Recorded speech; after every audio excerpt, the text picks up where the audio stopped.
Hi, I'm Dr. Lawson Younger, Professor Emeritus of Old Testament, Semitic Languages, and Ancient Near Eastern History at Trinity Evangelical Divinity School.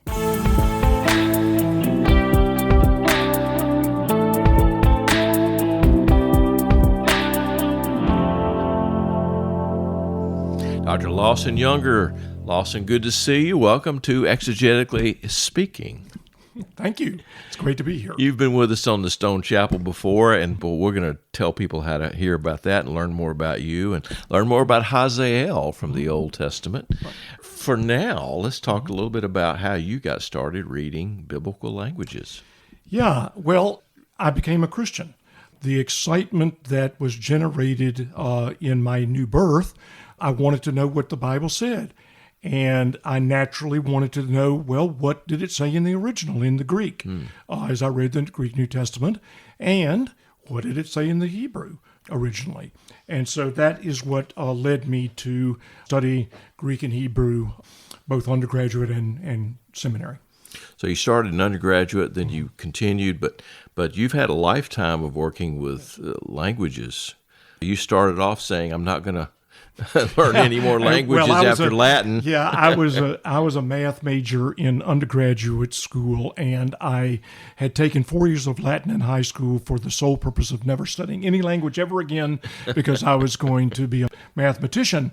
And the Lord has a sense of humor, and I have since studied 13 languages. So 13 languages. Yeah, most of them are dead, as my wife reminds me.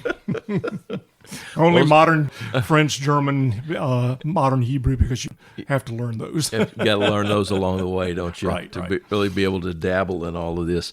All right, today we're going to dig into the Scripture in Hebrew, and particularly we're going to look at Exodus chapter 34, beginning with verse 6, but we're going to go down a little bit into that. So tell us a little bit set this up for us. What's going on here in this text? Well, I mean, very quickly, the context is an amazing situation. I mean, the Israelites have come out of Egypt. They have seen Moses play Charlton Heston or Christian Bale, depending on which movie you watched. They've seen all these miracles. They have seen God's provisions. They have been led by him to Mount Sinai. And Moses goes up on the mountain, and the people make an idol. Aaron, of course, is the one that actually produces it. And this is incredible. And God after all that they had seen. After all that they had seen. And so you might think that miracles cause you to believe and be faithful. But in fact, in this instance, they didn't do anything of the sort. They rebelled against God. And God was very angry and threatened to destroy them. Moses, in a great intercessory prayer in chapter 33, prays to the Lord, and God stays the judgment. And because the fact is, as real as God's anger is, he's also an incredibly gracious God. We get what we don't deserve oftentimes. Yeah, and that's, in a sense, the whole message of the Bible, Old and New Testament, isn't it? Yeah. Well, there's this interesting passage here about the Lord passed before him and proclaimed, the Lord, that God is merciful and gracious, slow to anger and abounding in steadfast love and faithfulness. So where's this going?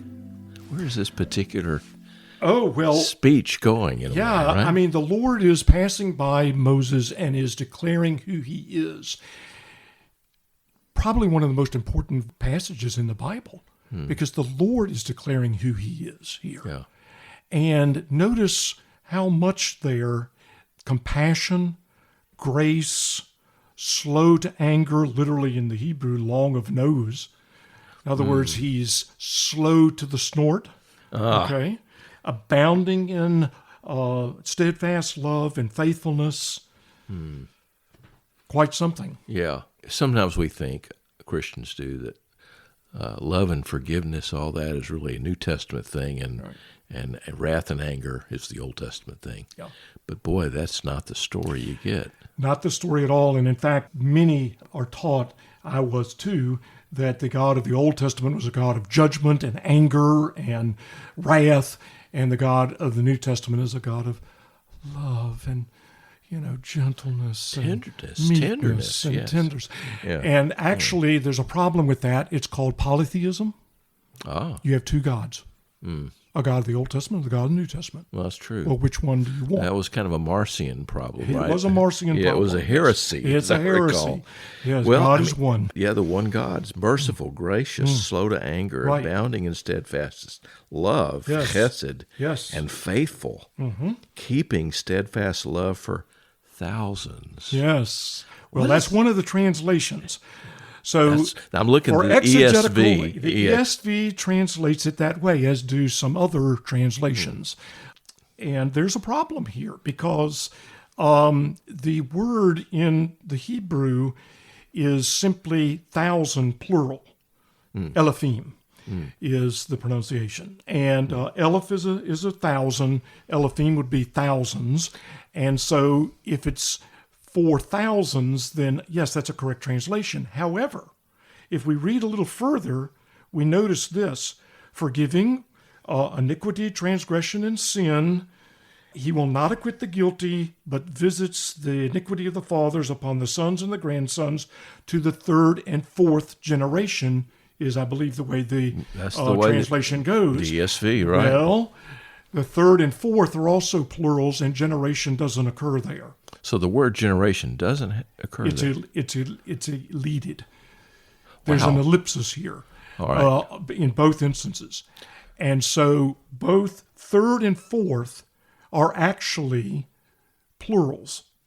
Shalosh is in Hebrew Shalosh, right, three. three. Shaloshim is the word here.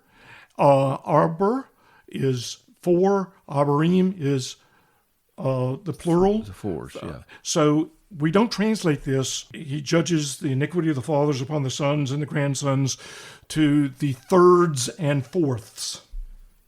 Yeah, that sounds a little odd in English. It's quite odd. Yeah, yeah. In fact, you would never say that. Okay? But in Hebrew, In Hebrew, you do, because what you're doing here is using a plural as an ordinal number. And so okay. it is third and fourth. That's the correct translation. And obviously, if it's your sons and grandsons, we're talking generations. So What that's should- implied there, right? is. The word is implied there. It's implied. So what does that mean when we go back It up? is implied, but there's actually other places in the Bible that this occurs and the word generation occurs. Okay. In Deuteronomy 7, for instance. Okay. But here, the thousand, maintaining chesed, steadfast love, to thousands should be translated maintaining chesed to the 1,000th generation.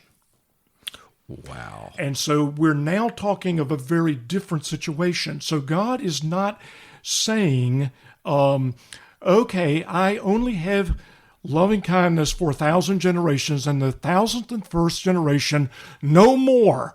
Okay, no more grace, no more chesed. You've had it.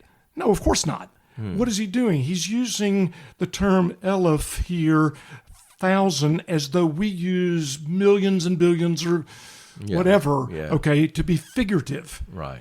And to say As that a this is figurative a number. figurative number. Okay. You can't imagine it. Yeah. You can't imagine 1,000. Yeah, Let me yeah. take this home to you for a second. How many generations have lived since Jesus? Well, they're 2,000 years for rough mathematics here. Okay.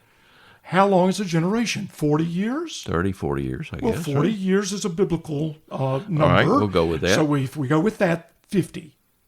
Just 50 generations. 50 generations since Jesus. Well, we got a lot more to go to get I to got a lot 1,000. more. In the Bible, 20 is also used as a generation count. Okay. Okay? So it could be. So it could be 20. yeah. All right, well, we have 100. Uh-huh. We're still a long ways from 1,000. Right. And then thousands, plural. So 1,000th generation simply means it's infinite. it just keeps going It's and going infinite. and going. It doesn't end. Yeah. And so the third and fourth generation, many of us experience even in our own lifetime. My children knew several of their great-grandparents. So that's 4 generations. So they then. knew 4 generations right there. There are many who experience throughout life 3 or 4 generations. And if we live long enough, we experience 3 or 4 generations on either side of our own life, our own generation. So that really is a way almost of saying the extent of human life. Yes. Yeah. I'm going to judge for the lifetime of this.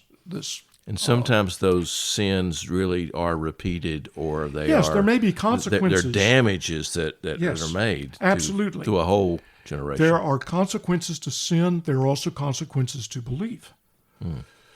Because a believer creates an environment for others experiencing that grace. They witness it. They see the life of the person who's experienced grace. Yeah. And this is another way in which God works.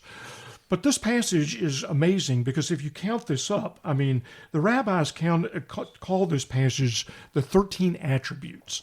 Well, if you count up the attributes here, depending on how you want to count them, the vast majority are compassion, grace, slow to anger, maintaining loyal love, forgiving, literally lifting off iniquity, transgression, and sin. I mean, yes, he judges. Hitler will not get off. He will be judged. Those sins will not be lifted off of him. Those sins will not be lifted off. He will not acquit the guilty. Yeah. Okay? But those who come into relationship with him, there is an amazing grace that is available. And chesed, as you may have had on another podcast, is a relational word. It's a covenantal relational word. And that means if you have entered into God's kingdom by faith, you are in the covenant family and have access to this deep intimacy of God's grace. The Lord, the compassionate and gracious God, slow to anger and abounding in love and faithfulness. Exodus 34:6. Who knows? Moses may have sung Amazing Grace at some point. Most certainly has since getting to heaven. And probably would agree with it, agree with every word. Yes. That's a great reading of that text. Dr. Lawson Younger, thanks for being with us today on Exegetically Speaking. Thanks. Enjoyed it. You know, I never grow tired of the insights gained by reading the Bible in the original languages. Thanks, Lawson. If you'd like to gain the prowess necessary to do what Lawson did and can do, and to rightly divide the word of truth, let me recommend Wheaton College. They have the best programs, the best faculty, the best facilities of anyone that I know. You can get started by looking in the show notes and finding the links that lead to our excellent programs there. They're both undergraduate and graduate programs as well. Thanks to my sweet wife, Kathy Capes, for editing this podcast. Thanks to Rebecca Lawson, Jesse Dugan, and John Lansma for helping us produce the podcast at Wheaton College. Thanks to Phil Keggy and David Capes for our music. If you'd like to be in touch, here's how. Exegetically Speaking at wheaton.edu. That's Exegetically Speaking at wheaton.edu. Until next time, I'm David Capes. Thanks for listening.